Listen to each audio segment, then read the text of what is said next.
What is going on, Birdland? Stephen Heckman here with the Final Strike podcast brought to you by the Baltimore Battery. Coming into a new week where things look like they possibly could be turning around. Not that it's been a great week, but it has not been a bad week. We did have a 3-game winning streak recently. Unfortunately, we are only 4-6 in our last 10, but that's better than we had been playing, so not too much to be upset about there. Of course, today we did add John Mabry as special advisor to the team. If anybody remembers Mabry, he actually played in the majors, had a 13-season career with a .263 batting average, 727 OPS. Was not a regular player, was a more of a utility rotational outfielder. DH, pretty decent ball player, though. He's gritty. He comes from the old school baseball where you basically can attack an at-bat and prolong it until you find the pitch you need. So I think it's going to be a benefit to our team. Our pitching coaches right now just aren't doing anything to help our team's offense improve, especially with runners in scoring position, capitalizing in those moments, and with runners on base. I mean, I'm sorry. Our team needs to know how to bunt, and I think maybe 2-3 people on the team could bunt. That's a big concern because players like Jorge Mateo should be bunting once a game, getting on base. With his speed, there's no reason he can't drop a bunt and get on base. And I did see him try the other day in a game. He did start the first pitch with an attempted bunt, ended up missing, and it'd be a strike, ended up flying out by the time it was said and done. But our team just doesn't bunt. And I think right now, when you have an offense that's struggling like ours, playing small ball would be a very big thing. We started the game today. We ended up with a runner on third with 2 outs, and we couldn't get him home. And he's on second with 1 out and couldn't get him home. So, that's another 0 for 2 with runners in scoring position. And those are moments where you should capitalize, especially like a team we're playing today against the White Sox. Those are moments you capitalize on if you're going to beat them. And I'm not saying that White Sox are a better team than us, but, we're struggling offensively, and we've got to find a way to pick it up. And if small ball is the way to answer it, that's what we got to do. I'd rather win a game 2-1 than lose a game 5-1. If you got to make our bullpen work some, fine. That's what they're there for. If you got to make our starting pitcher, carry a 2-0 lead or a 2-1 lead through 6 innings, fine. That's what baseball's about. It's a chess game. Baseball is just a live-action chess game played with 9 players against 9 players. The managers are the directors of the field. They decide what moves need to be made and how to line people up, what positions they need to be moved to, how you adjust the infield and the outfield per batter. There's a lot of things that go into it. It's basically just a big chess game. Right now, our team is being outmaneuvered and outplayed by other teams, and they're not better teams. We honestly could have and should have taken 2-3 from St. Louis, but it was our own mistakes, not capitalizing with runners in scoring position, that are costing us. So I'm hoping Mabry can actually bring a sense of stability and maybe a little bit more aggressiveness, but calmness in the at-bats, if you know what I mean. Like, I don't want our players going up there and just swinging at any pitch because it's close to the strike zone. I would prefer them to go up there and work to get the pitch that they need to actually capitalize and do something with. That's what they need to do. There's still plenty of baseball left. I mean, we're a third of the way through the season. There's still another 2/3 left. And Tommy Lasorda was notorious for saying, baseball is a 54-game season, 3 games of 54. You're going to lose 54, you're going to win 54. It's the other 54 that determine what you do with your season. And most of the time that's true. Most teams are going to lose and win 54 games. You've got mail. And those are the types of things that you've got to watch out for and pay attention to, because if you can capitalize into 54 games that are going to decide your season, that's where you're going to make a difference, especially come playoff time. Excuse me. And I see a lot of people who, are jumping all over Elias now that Hyde's gone. It's funny, when Hyde was here, a lot of people were like, let's get rid of Hyde, let's get rid of Hyde, let's get rid of Hyde, let's get rid of Elias and Hyde. Hyde was always one of the people to get rid of. Now that he's gone, I actually see people starting to defend Brandon Hyde. And it's like, okay, wait a minute. First, y'all were for getting rid of him. Now you're for we shouldn't have gotten rid of him. It should be Michael Elias. But, you know, the GM can only do so much. And I know people are going to come back at me and backlash on this and say that, he should have done more.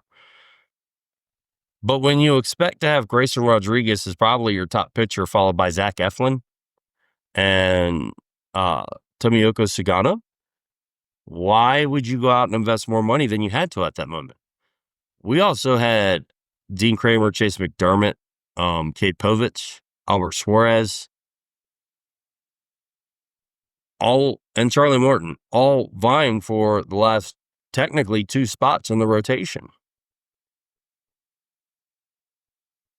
And yet I hear people saying we should have done more. Well, if you're prepared to go in, nobody goes in expecting your players to get injured. Yes, you need to have a safeguard against it, but if you have 5 starters and you have 8 people who can start, that leaves you 3 people who are possible to fill in if somebody gets injured. And no, I'm not even counting Tyler Wells and Kyle Bradish here. Elias brought in Tyler O'Neill over Anthony Santander, and right now, even though Tyler O'Neill's hurt, he still is having a better season than Santander is. Average-wise, home run-wise, no, Santander has 6.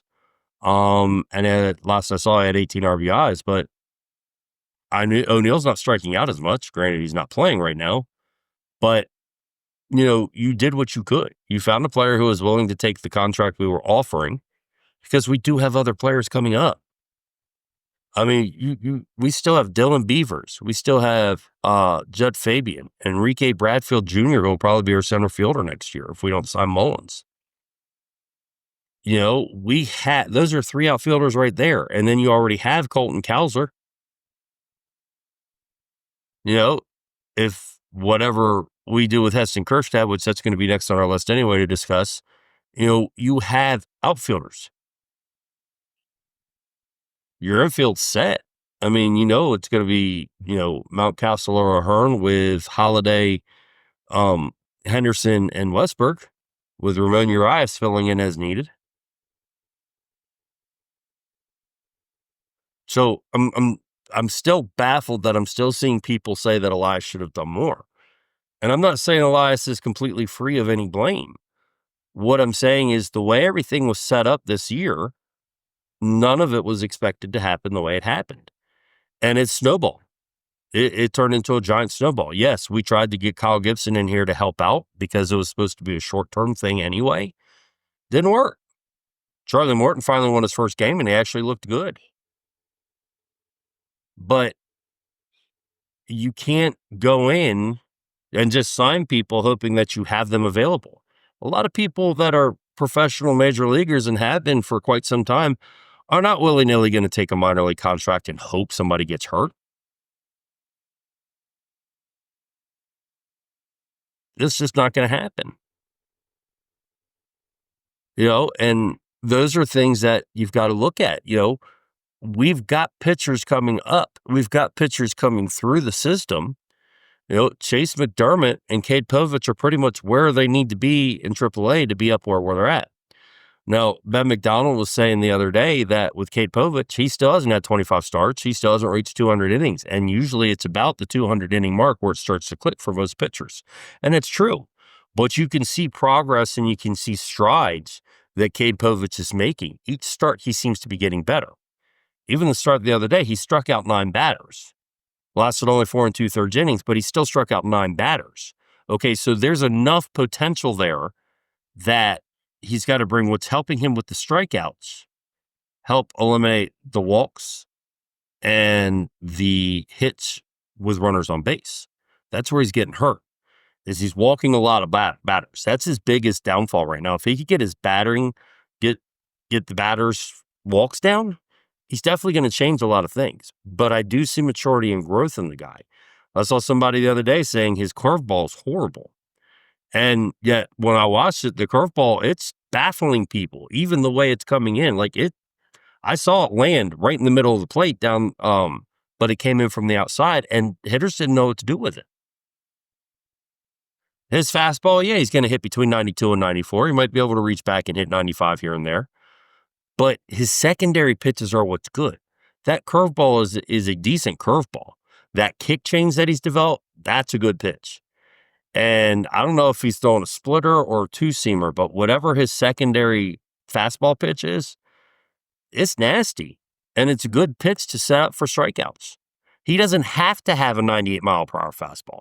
And I don't know how many people remember watching Greg Maddux pitch. Greg Maddux' fastball didn't top out past 92. The guy won 4 Gold Gloves. The guy was a number 1 starter for one of the best teams in baseball for many years. So just because you don't have a fastball that hits 98, 99 doesn't make it that you're non-starter.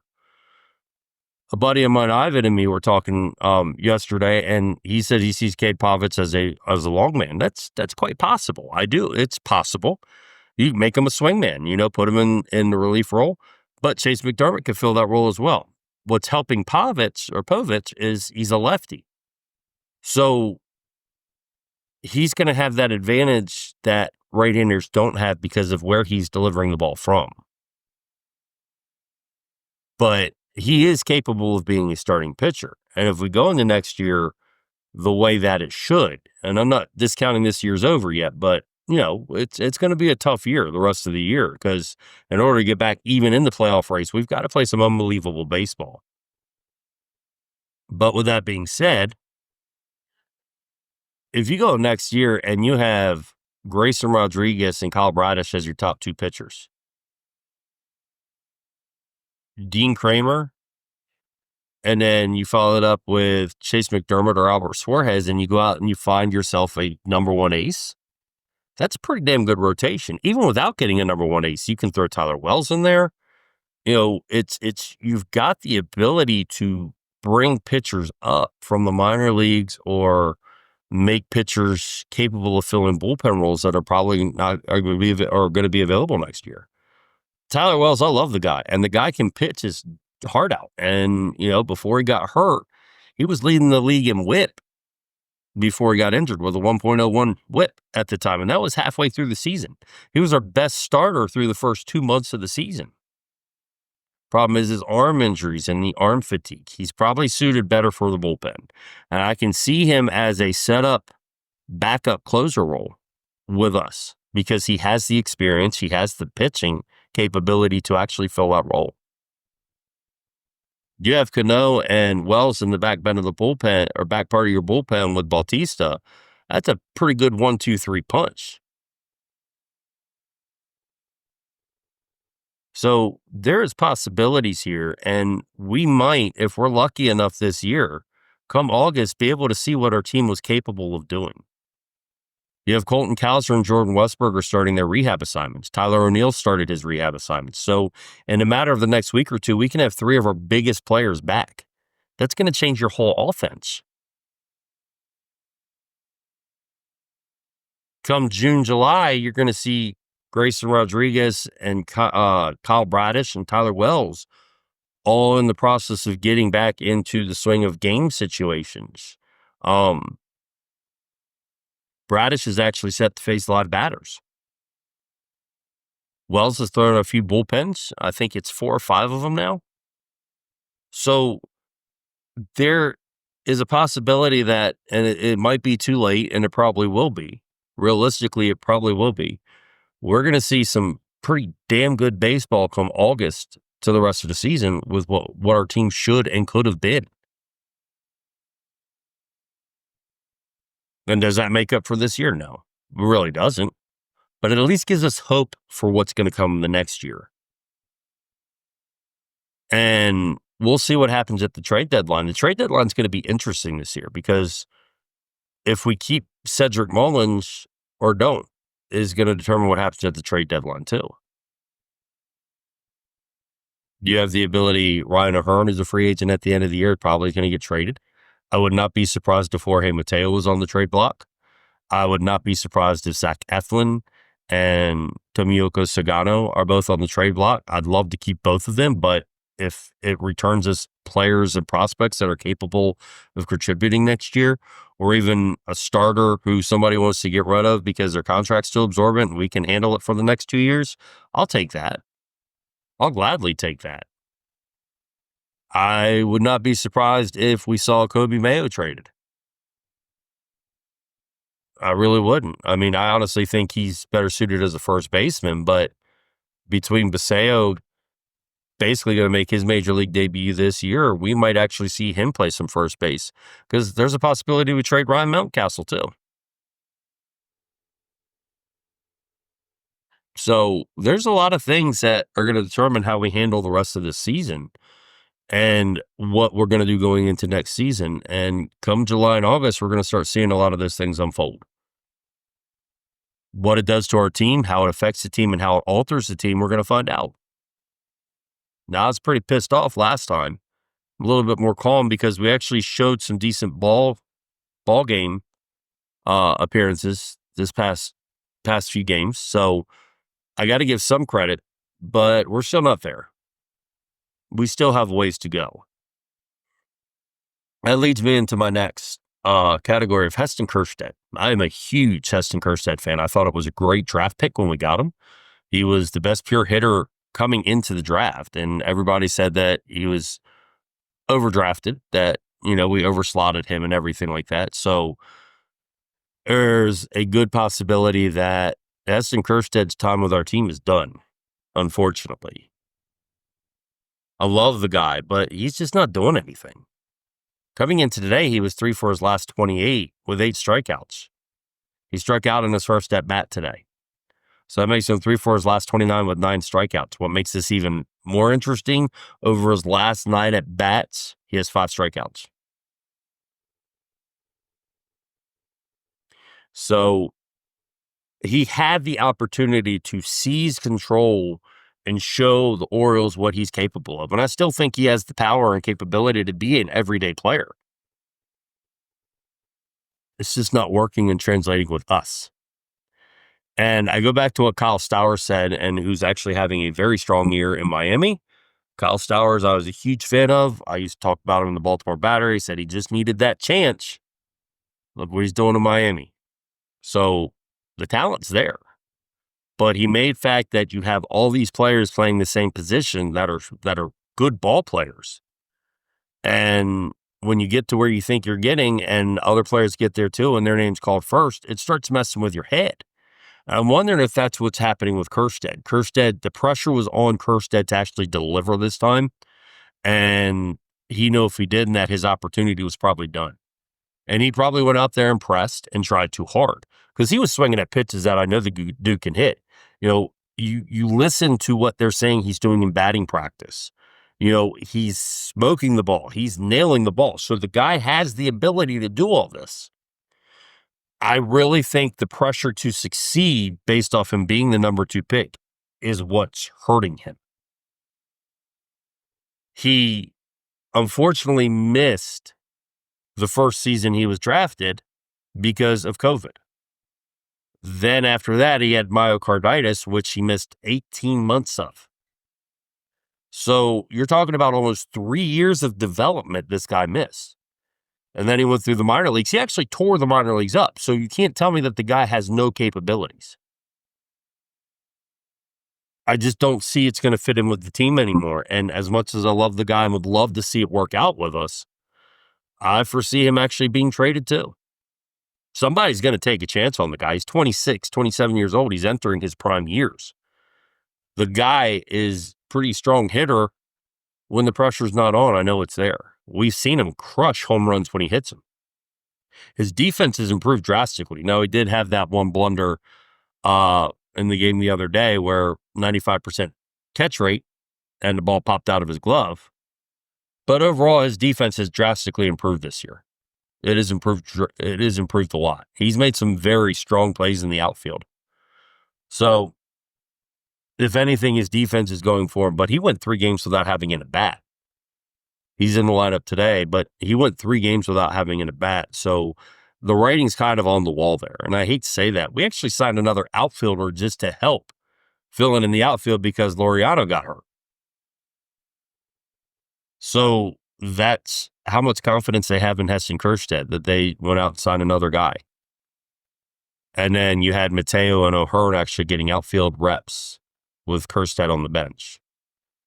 So unfortunately, the writing's on the wall there, and we might be losing Kjerstad. I really would like to see him turn things around. I really would. I think Kalser and Westberg will help that a lot, but then he's going to lose the playing time because our outfield will be Kalser, Mullins, and O'Neill unless we happen to trade Mullins. And we could trade O'Neill too. Wouldn't shock me. But we'll see. So hopefully things turn around. Hopefully we have a strong week. We're getting ready to go to the West Coast after we're done with the White Sox. So West Coast trips are always an adventure because the jet lag, the time of the games, and the weather all play a major factor in how a team performs. So this could be a trip that can make or break our season too. Like I said, there's still a lot of baseball left, so there's still possibilities, be record-setting possibilities or historical possibilities, but it's still there. And that's the great thing about baseball. There's 9 innings to every game that you have to compete. So we'll see what happens. So we're going to end things here, Birdland. A little short today, but I think we got across what we needed to get across and talk to what we got caught. I hope you all enjoyed it. Please leave comments.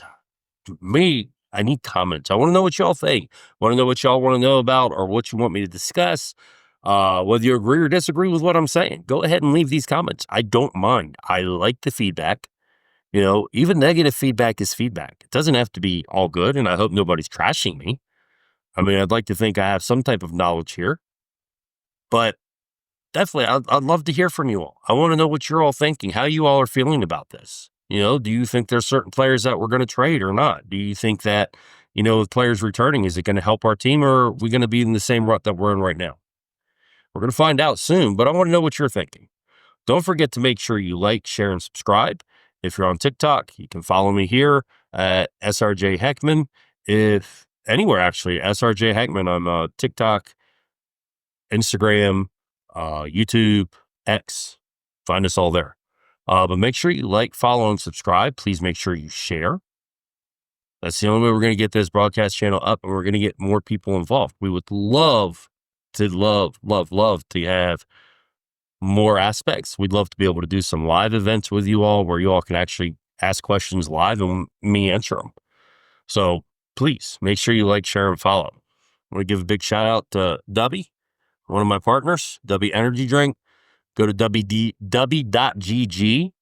and you can get yourself your own shaker. They have many different flavors you can try. This is the Joker shaker. I like it because it's purple and green. I'm a big fan of the Joker.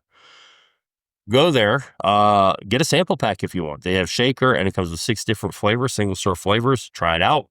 Basically, all you got to do is you fill 16 ounces of water, 12 to 16 ounces of water, 1 scoop, shake it up, and you go. It's your energy drink without the crash and the jitters. It's all natural. I'm a diabetic and drinking it does not affect my sugar. So those are the things that I like. It's great for a pre-workout, great for pregame, great for this, great just to have if you're thirsty. And in a tub, you get about 30 servings. 1 scoop, that's it. Get about 30 servings.